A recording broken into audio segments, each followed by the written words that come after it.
So I'm going to end it right there. Wait, Lucas. Before we finish up, I gotta rebuttal one of the things you said, because you're saying it doesn't really matter. You're kind of getting to the point, just spend it on experiences. You're young, have fun. Some people think the opposite, and they're like, let me lock in for 3 years, 2 years, be by myself, and then hang out with my friends, go out, have fun. So what do you have to say about that compared to like locking in or just having fun now, see how it goes?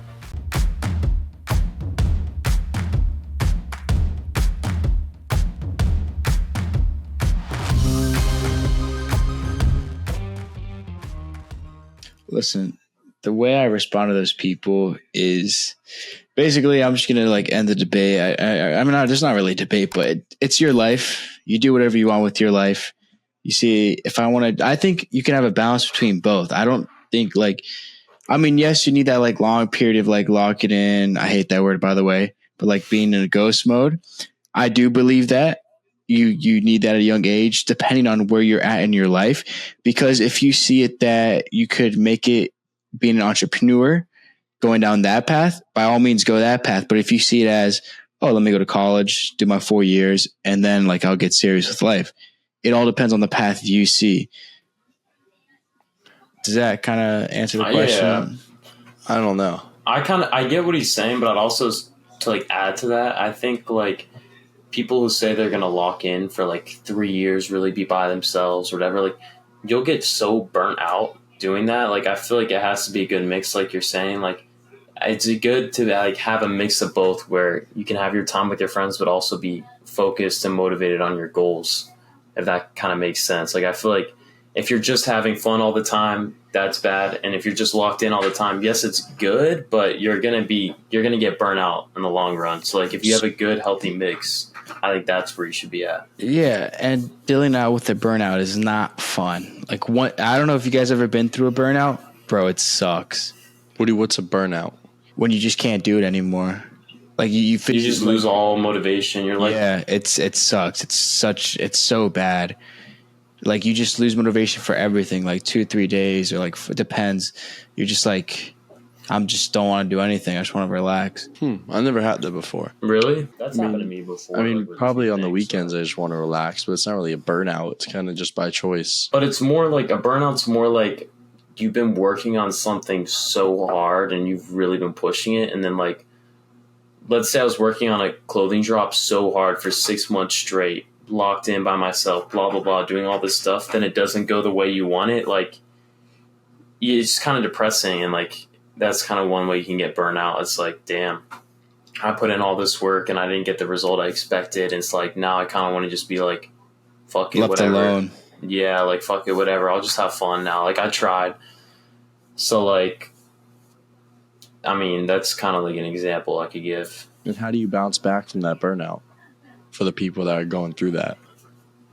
Well, I mean, I feel like you need to know why you started. Like, you know, like your why needs to be like outweigh your burnout. That makes sense. Like why you started. If your goal to start was you want to become whatever, your dream was to be this big designer designing these clothes, and like if you're going to give up after your first try, like then that really wasn't your dream, I guess. So like if your why is like big enough, it's going to outweigh the burnout. The burnout's going to be tough, but like you're going to want to bounce back and even do better. Like for me, it's just a month. Like me with my clothing brand, it's just the money. Like I don't have the money. Like I don't have $10,000 to drop on a thing. Mm-hmm. So like obviously I want to do it, but I just don't have the money. I also would say it's also a big mentality game. If your like mental strength is weak, like Luke said, your why is weak, you're just going to keep on getting burned out. If you don't have that fire inside of you, you're never going to get to where you want. Like you really want it. And if you don't want it that bad enough, it's going to show in like the output you put in, like the input you put in for the output. What are your whys? Would you say, why do you work so hard at working out your business stuff you're doing? Because I know both you guys are doing the ads. Luke, you're doing the shoe brand. Lucas, you're working a lot and doing school. And Tommy. Well, Tommy's working on it. Yeah. I don't know if Tommy got burnt out, but well, maybe Tommy, you can tell us what happened because you're like at a different point in life than us. Like we kind of are focused maybe we don't know what we want to do, but we're like working towards something. And you right now, you're kind of like in this stagnant state, I guess. So, like, why? Like, what happened? Like, what do you think happened with you? I mean, Just try. it's just, I don't even know how to explain it. It's just I got to a point in my life where like I don't want to keep pushing myself and trying to do something I wasn't capable of doing. Like school, I was never good at. So like, and I kept pushing myself to try to be best, try to be better. Whereas like, I wasn't there. I knew I was never going to get there. Whereas when it came to track, I was giving it my 110% every day at practice, trying to be the best I could. So I guess like with school, I was trying to do that. I was trying to be the best I could, and I knew it wasn't working. Whereas track, I was willing to push myself to become better, even if it was like I was burning myself out every day. It was a good burnout compared to where school, I was like constantly just tiring myself out, constantly like, is this really what I want to be doing every day? Really want to be like pushing myself to where I'm like mentally drained every single day with school. I'm trying to commit myself to something I'm not comfortable with doing or really happy doing. Whereas track, I was, and that's why I was like, there is good burnouts and there's also bad burnouts. It's just a matter of what it is.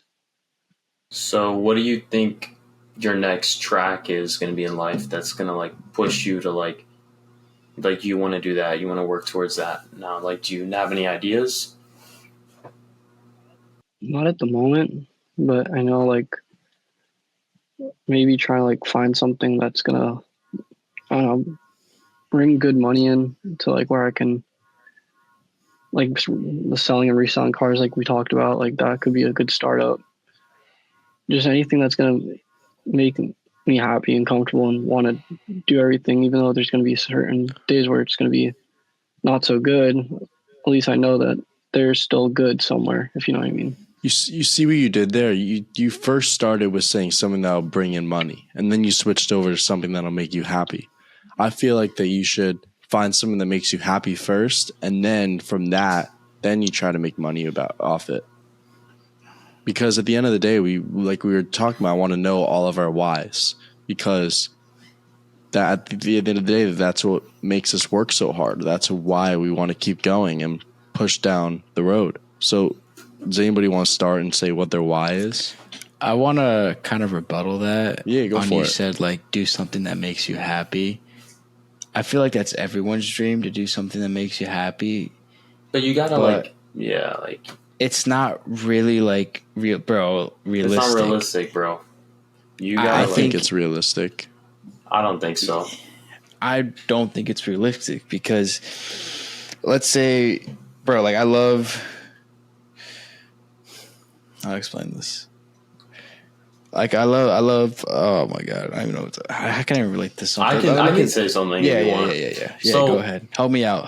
So I'll help you out. I'll help you out. So like to do. Okay, so I do believe like what we're saying, like do something that makes you happy in life, like and like. So I do believe you can do that and be successful, but like so many people forget the fact, like in order to work up to that, you need to like not eat shit, but like you gotta like be like in the grind, like doing what you hate. Like I don't like going to school, but I'm going to school because it's a good backup plan to like where I want to be at in life. So like you kind of have to do things you're not gonna like or love to work to that point where you're gonna be happy. So like if you're gonna be happy being independent and financially free, you're gonna have to do things you don't like to work towards that goal where you can have the money and then use that money to whatever, invest or make that money into more money to like work towards that goal of yours of being happy. That's a good response to me, because you basically said you kind of got to go through the struggle and do the things you don't want to do to reach that happiness that you want to get to. And also that's good because it builds your character. Mm-hmm.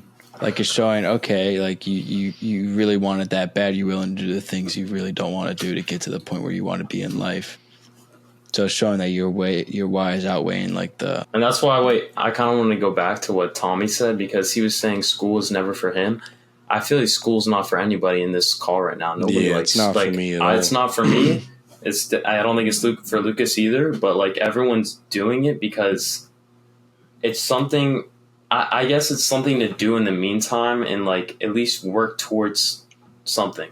Like at least you're working towards something instead of being stagnant. One thing I've learned from school is that school is it's a big safety net to have.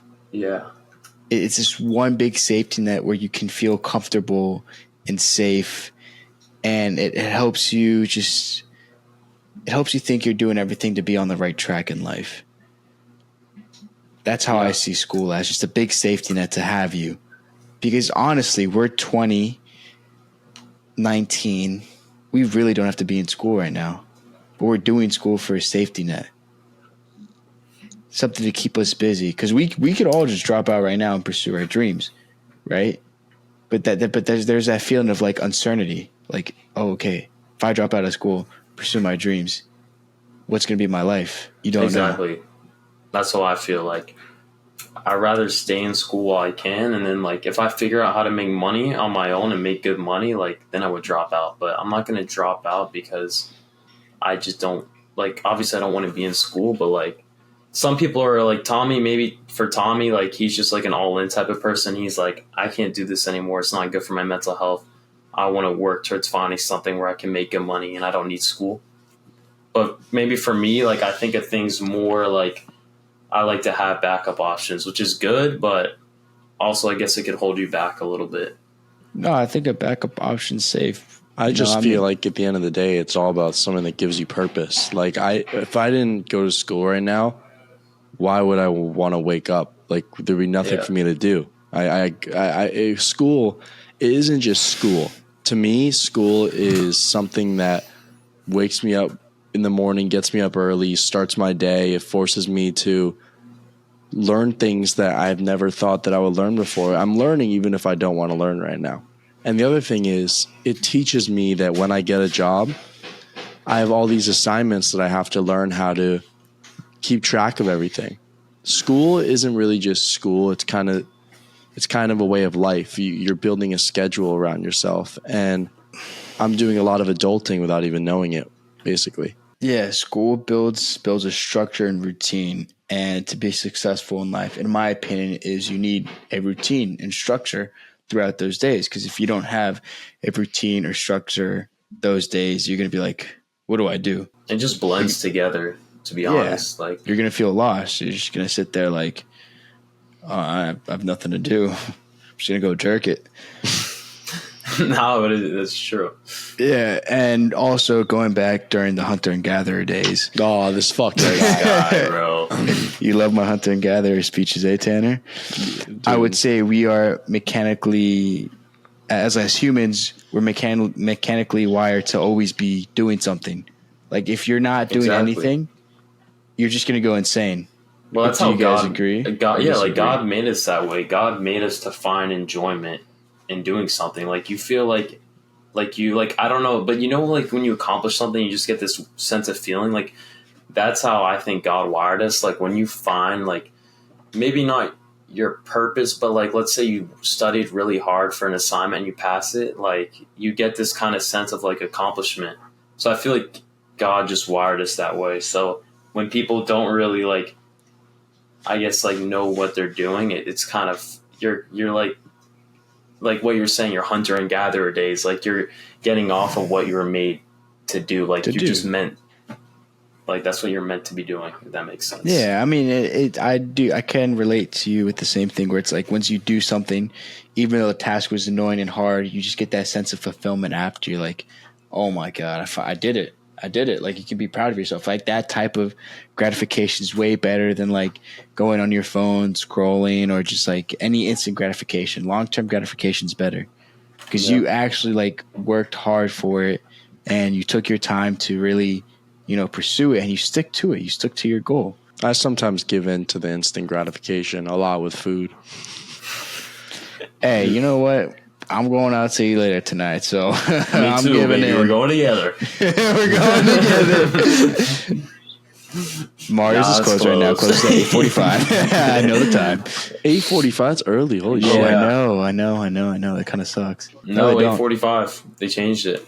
Yeah, they changed it. I know the time. Back to getting us all the way back to the first topic we were talking about, and Luke asked that question to Lucas about people and how they if it's best to lock in those early days or enjoy yourself and then lock in maybe a little bit later down the road.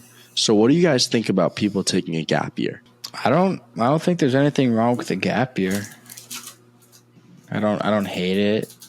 I don't mind it. If you have a plan for the gap year, I don't hate it or mind it. But if you say you're just going to take a gap year, if you just keep going, just keep going. If you're just going to say you're going to take a gap year and you don't have a plan, it's like, bro, like, what are you doing?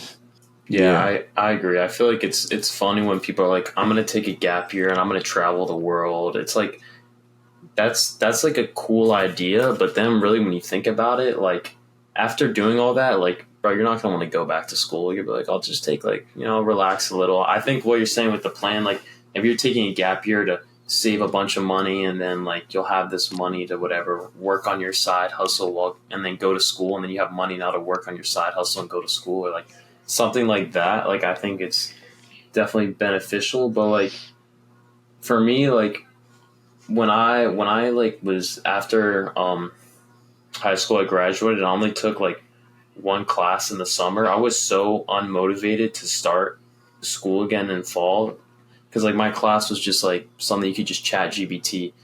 So like it was kind of like almost like a mini gap year in my mind because it just was no effort. And then like when school started, I was like, I don't even want to do this. So I was thinking about dropping out, but I was like, what am I going to do? Like if I drop out, I don't really like. I like Lucas was saying, it's a good safety net. So.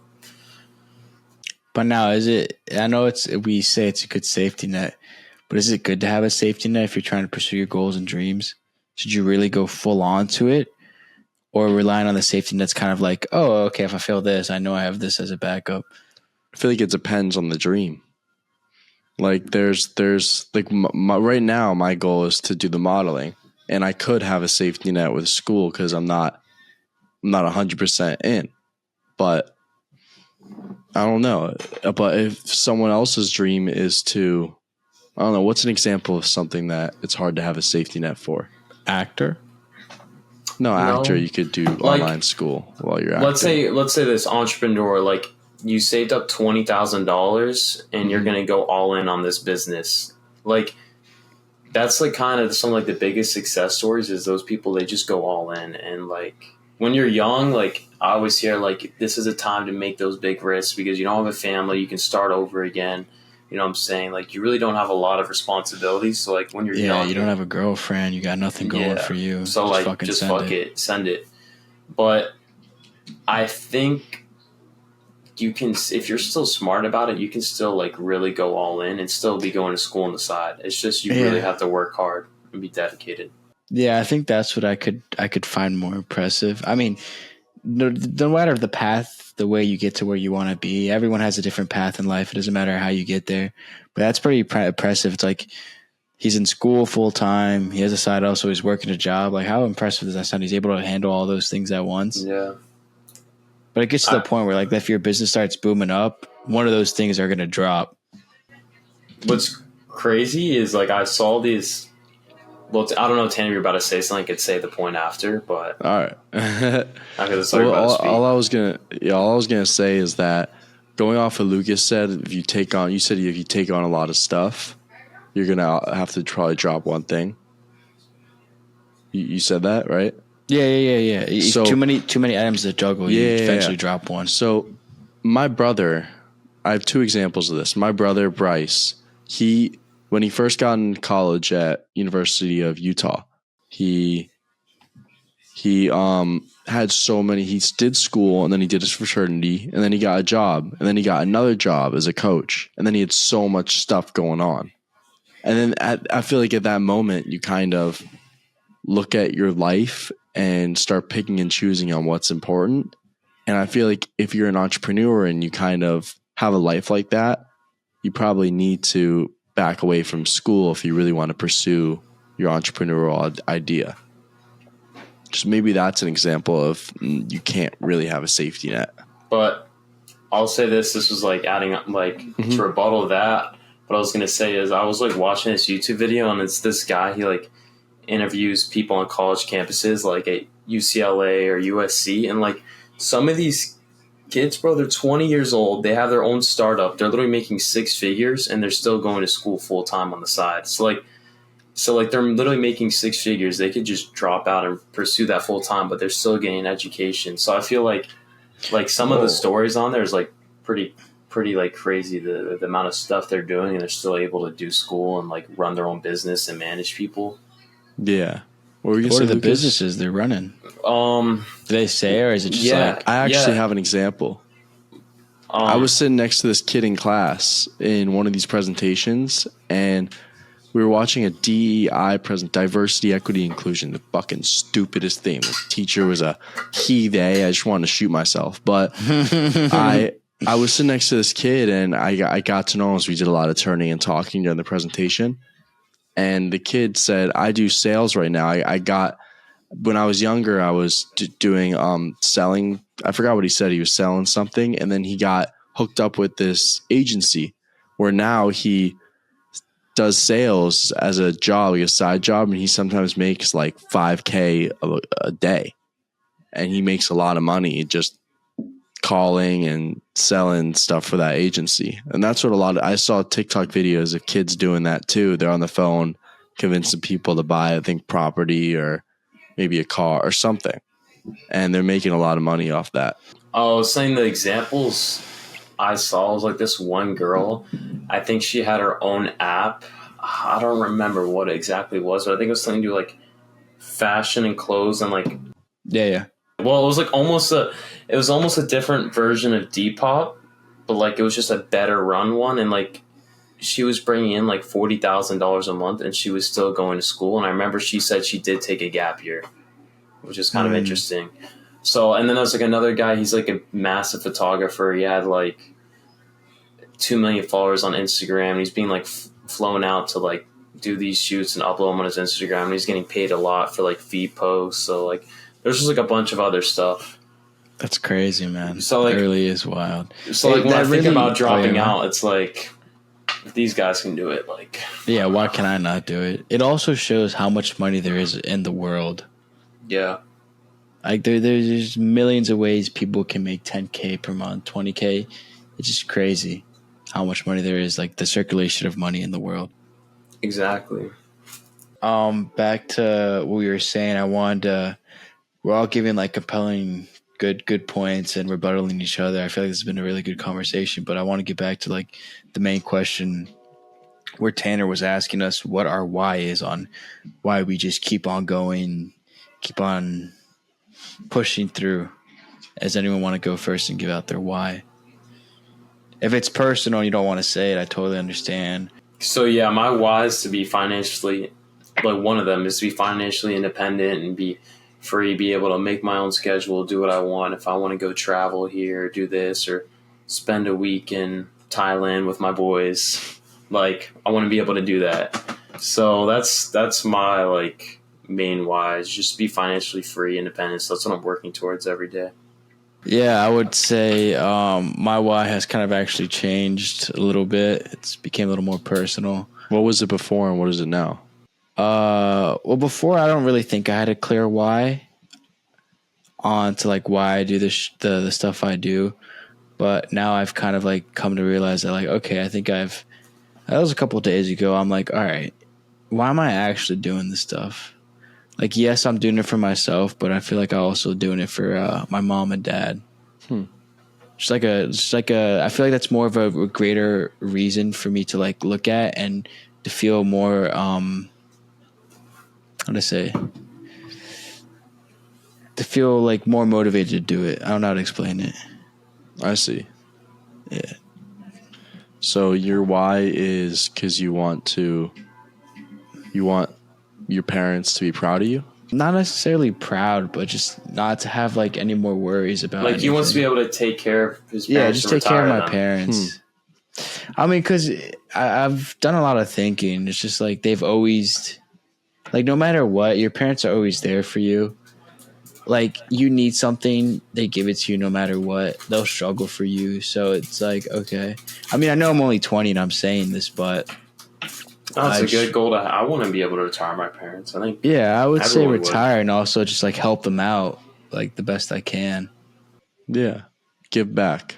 Yeah, give back to the ones who gave the most to me. Gave you life, baby. Yeah, I feel like it's a stronger why. Shit. I don't know. You guys had really good whys. I don't want to. What? It's okay not to have a why. No, I have one. It's just, I would say, I don't want to go with the same response I always respond with. My why is because my past self, I look at it and I don't want to be that person again. But the truth is, looking back at my life and looking back at the person I was and who I am now, even though I didn't really learn a lot from that DEI presentation I was talking to you guys about before, the diversity, equity, inclusion, he asked a question. He said, would your past self, would he be surprised on who you are now? And I said, no, I don't think that my past self would be surprised on who I am now. So I think my why is I always want to work harder and harder to be better than I am now. I always want to compete against myself. And I feel like I'm so hard on myself because I know I can do so much. And yeah, my why is just I want to be better than my previous self. That's a good why. Yeah. No, generally, that's a good why. One of my favorite actors has something similar to that. He says he wants to see like his futures. Exactly what you just said. I'm going to fuck it up if I try to say it again. I'm going to be completely honest. But no, that's a good why. And also, that's another thing I want to touch up on. We can do it for another podcast. It's actually a good topic on like being hard on yourself. Do you believe you should be hard on yourself at such a young age? Like, is that a good thing or bad thing to do? Ooh, we'll talk about it then. We're not gonna do a part 3. All right, to be continued. Have you heard that thing where it's like if you talk the way you talk to yourself to someone else, like they would hate, like, you know what I'm saying? Like they would like hate you, or like they wouldn't even want to be friends with you. Like the way you talk to yourself is like you would never talk to anybody else like that. And I feel like we're so like critical on ourselves. At least I am. I think you guys are too. Like you expect the best. Mm-hmm. And then like if you were going to talk that way to someone else, like they would never want to be your friend. Like, yeah.